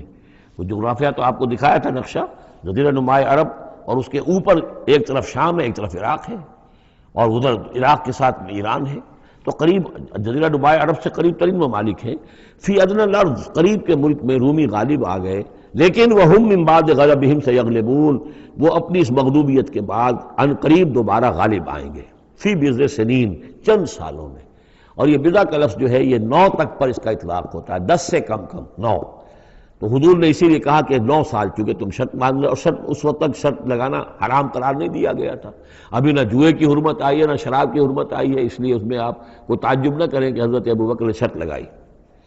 تو فرمایا الف لام میم، غلبت الروم فی ادنی الارض وهم من بعد غلبہم سیغلبون فی بضع سنین، للہ الامر من قبل ومن بعد، اللہ ہی کا اختیار تھا، اللہ ہی کے ہاتھ میں تھا سارا معاملہ، پہلے بھی اور بعد میں بھی۔ فَيَوْمَئِذٍ يَفْرَحُ الْمُؤْمِنُونَ، اس روز اہل ایمان خوشیاں منائیں گے۔ ایک خوشی تو اس کی ہوگی کہ عیسائیوں کو فتح ہو گئی آتش پرستوں پر، اور بنصر اللہ، اللہ کی مدد بھی آئے گی ان کے پاس، یعنی غزوہ بدر کا لفظ نہیں آیا، لیکن اہل ایمان کو جو ہے اس وقت فرحت ہو گئی بنصر اللہ، اللہ کی مدد سے۔ ینصر من یشاء، وہ مدد کرتا ہے جس کی چاہتا ہے، وہو العزیز الرحیم، اور وہ زبردست ہے، رحم فرمانے والا۔ وعد اللہ، یہ اللہ کا وعدہ ہے، یہ ہو کر رہے گا۔ لا یخلف اللہ وعدہ، اور اللہ تعالیٰ اپنے وعدے کے خلاف نہیں کرتا، ولکن اکثر الناس لا یعلمون، لیکن اکثر لوگ علم نہیں رکھتے۔ یہ ہیں وہ 6 آیات کہ جو اس موقع پر نازل ہوئی ہیں، اور اس کو سمجھ لیجئے کہ یہ تقریباً 614 عیسوی، جبکہ حضور صلی اللہ علیہ وسلم کو دعوت دیتے ہوئے تقریباً 5 برس ہو گئے تھے۔ 610 میں 5واں برس تھا، 610 میں آپ پر وحی شروع ہوئی ہے، اور پھر 9 برس کے بعد وہ غزوہ بدر بھی ہوا اور ان کو بھی فتح حاصل ہو گئی۔ یعلمون ظاہرا من الحیات الدنیا، یہ لوگ جو ہیں، اب یہ باقی تو جو مکی صورت ہے سورہ روم، اور یہ بہت مشابہ ہے سورہ نحل کے، اللہ تعالیٰ کی نعمتوں کے حوالے سے، اللہ تعالیٰ تو تذکیر بے آلاء اللہ کے حوالے سے اس کا مضمون وہی ہے بنیادی۔ یعلمون ظاہرا من الحیات الدنیا، یہ لوگ دنیا کی زندگی کو بھی صرف ظاہر کو جانتے ہیں، وہم عن الآخرۃ ہم غافلون، اور آخرت سے یہ بالکل ہی غافل ہیں۔ یعنی دنیا کی زندگی کی حقیقت یہ ہے کہ یہ مزرعۃ الآخرہ ہے، دنیا کی زندگی کی بھی اصل حقیقت یہ ہے کہ یہ کھیتی ہے جس میں بونا ہے آخرت میں کاٹنے کے لیے۔ وہ یہ بھول گئے کہ یہ آخرت کی کھیتی ہے، باقی جو ظاہر ہے اس کا کھاؤ پیو عیش کرو، بس یہی ان کے سامنے رہ گیا ہے، اور آخرت ان کے ذہنوں سے بالکل اوجھل ہو گئی ہے۔ اولم یتفکروا فی انفسہم، کیا یہ اپنی ذات میں غور نہیں کرتے؟ وان ما خلق اللہ السماوات والارض وما بینہما الا بالحق، نہیں پیدا کیا اللہ نے آسمانوں کو اور زمین کو، جو کچھ بھی ان دونوں کے مابین ہے، مگر حق کے ساتھ، واجل مسمى، اور ایک وقت معین تک کے لیے۔ یہ دائمی نہیں ہے، ہمیشہ رہنے والی نہیں ہے، اور یہ ایسے ہی کار عبث نہیں ہے۔ ربنا ما خلقت ھذا باطلا سبحانک فقنا عذاب النار وَإِنَّ كَثِيرًا مِّنَ النَّاسِ بِلِقَاءِ رَبِّهِمْ لَكَافِرُونَ، اور یقیناً بہت سے لوگ جو ہیں اپنے رب سے ملاقات کا انکار کرتے ہیں۔ اولم یسیروا فی الارض فینظروا کیف کان عاقبۃ الذین من قبلہم، تو کیا یہ لوگ زمین میں گھومے پھرے نہیں ہیں کہ وہ دیکھتے کہ کیا انجام ہوا ان کا جو ان سے پہلے تھے۔ کانوا اشد منہم قوتاً، وہ کہیں زیادہ تھے شدید ان کے مقابلے میں قوت میں، وَأَثَارُوا الْأَرْضَ وَعَمَرُوهَا، اور انہوں نے زمین کو کاشت کیا اور اس کو آباد کیا، اکثر مما عمروها، اس سے کہیں زیادہ جتنا کہ انہوں نے آباد کیا ہے۔ وجاءتهم رسلهم بالبینات، اور ان کے پاس بھی آئے تھے ان کے رسول کھلی نشانیاں لے کر اور واضح تعلیمات لے کر۔ فما کان اللہ لیظلمہم، تو اللہ تعالیٰ ان پر ظلم کرنے والا نہیں تھا، ولکن کانوا انفسہم یظلمون، بلکہ انہوں نے خود اپنی جانوں پر آپ ہی ظلم کیا۔ ثم کان عاقبۃ الذین اساءوا السوء، پھر اس کے بعد جن لوگوں نے برے کام کیے، بری روش اختیار کی، تو ان کا پھر انجام بھی برا ہوا۔ ان کذبوا بآیات اللہ، انہوں نے اللہ تعالیٰ کی آیات کو جھٹلایا، وکانوا بہا یستہزئون، اور وہ اس کا ٹھٹھا کرتے رہے۔ اللہ یبدأ الخلق ثم یعیدہ، اللہ تعالیٰ پہلی مرتبہ پیدا کرتا ہے، ثم یعیدہ، یعیدہ بار بار آیا ہے، اس کا ترجمہ کہیں میں حال میں کر رہا ہوں اور کہیں مستقبل میں۔ فعل مضارع جو عربی زبان میں وہ دونوں کو کور کرتا ہے۔ اللہ تعالیٰ کیسے پیدا کرتا ہے؟ پہلی مرتبہ، اور پھر دوبارہ پیدا کرتا ہے، یعنی فصل ہے ایک ہوئی ہے، پھر اس کے بعد دوسری ہوئی ہے، تیسری ہوئی ہے، اور یہ بھی ہے کہ دوبارہ پیدا کرے گا، یعنی آخرت میں۔ ثم الیہ ترجعون، پھر تمہیں اسی کی طرف لوٹ جانا ہے۔ ویوم تقوم الساعة یبلس المجرمون، جس روز قیامت قائم ہو جائے گی، مجرم اس روز جو ہیں بالکل مایوس ہو کر رہ جائیں گے۔ ولم یکن لہم من شرکائہم شفاع، اور نہیں ہوں گے ان کے شریکوں میں سے کوئی بھی ان کے لیے شفاعت کرنے والے۔ وَكَانُوا بِشُرَكَائِهِمْ كَافِرِينَ، اور خود یہ بھی اس روز پھر اپنے ان شرکاء کا کفر کریں گے جب دیکھیں گے کہ وہ ہمارا کوئی مدد کرنے کو تیار نہیں۔ وَيَوْمَ تَقُومُ السَّاعَةُ يَوْمَئِذٍ يَتَفَرَّقُونَ، جس روز قیامت قائم ہوگی اس روز یہ تقسیم ہو جائیں گے، پولرائزیشن ہو جائے گی، علیحدہ علیحدہ ہو جائیں گے۔ کیا ہوگی پولرائزیشن؟ فَأَمَّا الَّذِينَ آمَنُوا وَعَمِلُوا الصَّالِحَاتِ فَهُمْ فِي رَوْضَةٍ يُحْبَرُونَ، تو وہ لوگ جو ایمان لائے تھے اور جنہوں نے نیک عمل کیے تھے وہ ہوں گے باغ میں، اور وہاں ان کی آؤ بھگت ہو رہی ہوگی، تواضع ہو رہی ہوگی۔ وَأَمَّا الَّذِينَ كَفَرُوا وَكَذَّبُوا بِآيَاتِنَا وَلِقَاءِ الْآخِرَةِ، اور وہ لوگ جنہوں نے کفر کیا تھا اور ہماری آیات کو جھٹلایا تھا اور آخرت کی ملاقات کا انکار کیا تھا، فَأُولَٰئِكَ فِي الْعَذَابِ مُحْضَرُونَ، تو وہ عذاب میں حاضر کر دیے جائیں گے، پکڑے ہوئے گرفتار کر کے عذاب میں لا کر حاضر کر دیے جائیں گے۔ فَسُبْحَانَ اللَّهِ حِينَ تُمْسُونَ وَحِينَ تُصْبِحُونَ، یہ اسی انداز میں دیکھیے سورہ نحل میں یہ آیت آئی تھی، بس اور انعام میں بھی۔ پھر اللہ ہی پاک ہے اس وقت بھی جب تمہیں شام ہوتی ہے، تم شام کرتے ہو، وحین تصبحون، اور جب کہ تم دوپہر ہوتی ہے، وحین تصبح جب صبح کرتے ہو، وَلَهُ الْحَمْدُ فِي السَّمَاوَاتِ وَالْأَرْضِ، اور اسی کے لیے ہے حمد اور تعریف آسمانوں میں اور زمین میں، وَعَشِيًّا وَحِينَ تُظْهِرُونَ، اور رات کے وقت بھی اور جب کہ دوپہر ہوتی ہے، ظہر کا وقت ہوتا ہے۔ یہ بھی نمازوں کے اوقات ہی کے حوالے سے، صبح کے وقت کی نماز ہے، شام کے وقت کی نماز ہے، رات کی نماز ہے، ظہر کی نماز ہے۔ یخرج الحی من المیت، وہ نکالتا ہے زندہ کو مردہ سے۔ انڈا بے جان شے ہے، اس میں زندگی کے کوئی آثار موجود نہیں ہے، اس میں سے چوزہ برآمد ہوتا ہے جاندار۔ ویخرج المیت من الحی، اسی طرح مرغی سے انڈا برآمد ہوتا ہے، اور بھی بہت سی چیزیں کہ جو نکل رہی ہیں۔ ویحیی الارض بعد موتہا، اور وہ زندہ کر دیتا ہے زمین کو اس کے مرنے کے بعد۔ وَكَذَلِكَ تُخْرَجُونَ، اور اسی طریقے سے تم کو بھی نکال لیا جائے گا قبروں سے، زمین میں جہاں تم دفن ہوگے، جہاں تمہارے اجزاء تحلیل ہو چکے ہوں گے، لیکن اللہ تعالیٰ اسی طریقے سے اس مردہ زمین میں سے جیسے فصل نکال لیتا ہے تمہیں نکال لے آئے گا۔ بارک اللہ لی ولکم فی القرآن العظیم ونفعنی وإیاکم بالآیات والذکر الحکیم۔